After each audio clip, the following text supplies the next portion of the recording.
আচ্ছা, আপনি দেশে তাইছেন কতদিন হয়েছে? আমি হুম, এই আজকে 3 দিন 3 দিন হয়েছে। তা আপনি কতদিন ধরে বিদেশ আসছিলেন? বিদেশে আসছিলাম 18 বছর। 18 বছর পর দেশে গেছি। দেশে যাইয়া প্রায় 50টা মেয়ে দেখছি। দেখার পর হুম, 13 দিনে প্রতিদিন 7টা 8টা 5টা করে দেখছি। প্রতিটা মেয়েকে 1000 টাকা করে। লাস্টে 3টে মাইয়া পছন্দ হয় না, মানে 500 করে। একজনের প্রতি আপনার মায়া জন্মাইছে পরে কিভাবে? একজনকে দেখে জায়গায় বসেই বিয়ে করছি, কাবিন করছি, বিয়ে করে নিয়ে এসেছি।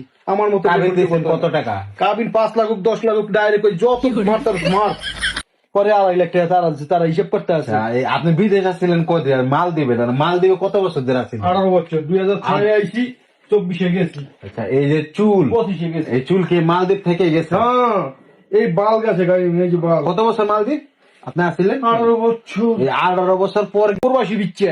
হুম, আমি ভাবছিলাম তো এই যে সাদে মাল নাই, হুম, আবার সাদা সাদা দেখছেন রে? এই সাদার কারণে আমি এটা ভয় পাইছি যে আমি কি বিয়ে করতে পারবো না। তার ভাবছিলাম 3-4টা বাচ্চা মায়েরই বিয়ে করবে, এটাই নিয়ে ছিল। এখন যে না, যে আমি তুমি এই বিয়ে করছি, শিক্ষা তুমি অনার্স অনার্স মানে পড়াশোনা অনার্সে করবো। পড়ালেখা ভাবি কেমনে সেকেন্ড দেখতে ইয়ার সুন্দর? Second year.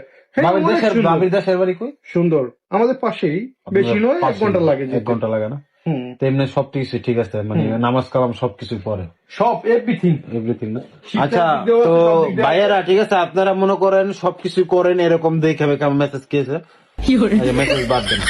তো আপনারা এরকম ভালো থাকবেন, সুস্থ থাকবেন, ঠিক আছে? মনটার ভিতরে অনেক কষ্ট, তাই ভিডিওটা আপনার করে করলাম, ঠিক আছে? একদম কষ্ট নাই, বিয়ে করেছি, সুন্দর বউ পাইছি, মনের মতো। আমার মতন কোন বেটাই আছে? আমি যে বউ পাইছি, মানুষ দেখলে কবে ভাই আপনার আন্দাজে আপনার বউ যে পাইছেন, যদি এরকম আমরা পাইতাম হারা রায় সারা দিন নামাজ ঘরে যে বই আল্লাহর কাছে খালি কাঁদতাম, জানতাম হ্যাঁ পাইতো না।